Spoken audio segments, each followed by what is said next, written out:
ಈ ಮೊಹಮ್ಮದ್ ನಾಶಿಪುಡಿ ಈತನ ಅರೆಸ್ಟ್ ಆಗ್ತಾ ಇದ್ದಂತೆ ಕುಟುಂಬಸ್ಥರು ಕಣ್ಣೀರು ಹಾಕಿದ್ದಾರೆ. ಅದರಲ್ಲೂ ಸಹೋದರಿ ತನ್ನ ತಮ್ಮ ಅಂತಹ ತಪ್ಪು ಮಾಡಿಲ್ಲ, 4 ದಿನದ ಹಿಂದೆ ಬೆಂಗಳೂರಿಗೆ ಹೋಗಿದ್ ನಿಜ, ಬಟ್ ಯಾರು ಬೇಕು ಅಂತಲೇ ಸಿಲುಕ್ಸಿದಾರೆ ಆತನನ್ನ ಅಂತ ಕಣ್ಣೀರು ಹಾಕಿದಾರಂತೆ. ಇದಕ್ಕೆ ಸಂಬಂಧಪಟ್ಟಂತೆಯೂ ಒಂದಷ್ಟು ಡೀಟೇಲ್ಸ್ ಇದೆ, ನೋಡ್ತಾ ಹೋಗೋಣ.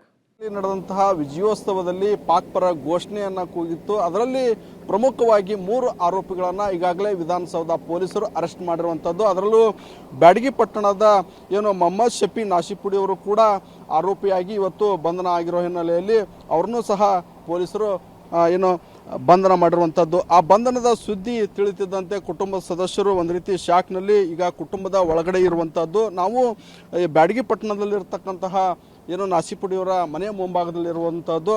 ಈಗಾಗಲೇ ನಾಸಿಪುಡಿಯವರ ಬಂಧನದ ಸುದ್ದಿ ತಿಳಿತಿದ್ದಂತೆ ಕುಟುಂಬದ ಸದಸ್ಯರು ಮನೆಯ ಸಂಪೂರ್ಣವಾಗಿ ಲೈಟನ್ನು ಆಫ್ ಮಾಡಿ ಮನೆಗೆ ಬೀಗವನ್ನು ಹಾಕ್ಕೊಂಡು ಸಂಪೂರ್ಣವಾಗಿ ಮನೆಯ ದೀಪವನ್ನು ಲೈಟನ್ನು ಆಫ್ ಮಾಡಿಕೊಂಡು ಮನೆ ಒಳಗೆ ಕಣ್ಣೀರು ಹಾಕುವಂತಹ ಗೋಜಿಗೆ ಹೋಗಿರುವಂಥದ್ದು. ಅಂದರೆ ಪ್ರಮುಖವಾಗಿ ನಾಸಿಪುಡಿಯವರು ಮೊದಲಿಗೆ ಪಬ್ಲಿಕ್ ಟಿವಿಗೆ ಮಾಹಿತಿ ಕೊಟ್ಟಿರೋ ಹಿನ್ನೆಲೆಯಲ್ಲಿ ಅವರು ಸಹ ಈ ಪಾಕ್ ಪರ ಯಾವುದೇ ರೀತಿಯಾದಂಥ ಘೋಷಣೆಯನ್ನು ಕೂಗಿಲ್ಲ. ನಾನು ನಾಸೀರ್ ಸಾರ್ ಜಿಂದಾಬಾದ್, ನಾಸೀರ್ ಖಾನ್ ಜಿಂದಾಬಾದ್ ಘೋಷಣೆಯನ್ನು ಕೂಗಿದ್ದೇನೆ ಅನ್ನೋ ಮಾತನ್ನು FSL ವರದಿ ಇವತ್ತು ರಿಲೀಸ್ ಆದ ಹಿನ್ನೆಲೆಯಲ್ಲಿ ಮೊಹಮ್ಮದ್ ಶಫಿ ಅವರನ್ನು ಅರೆಸ್ಟ್ ಮಾಡಿ ಇವತ್ತು ಅಧಿಕೃತವಾಗಿ 3 ಪೊಲೀಸರು ಅರೆಸ್ಟ್ ಮಾಡಿರುವಂಥದ್ದು. ಹೀಗಾಗಿ ನಾಸಿಪುಡಿಯ ಕುಟುಂಬದ ಸದಸ್ಯರು ಈಗ ಒಂದು ರೀತಿ ಶಾಕಿಗೆ ಒಳಗಾಗಿರುವಂಥದ್ದು.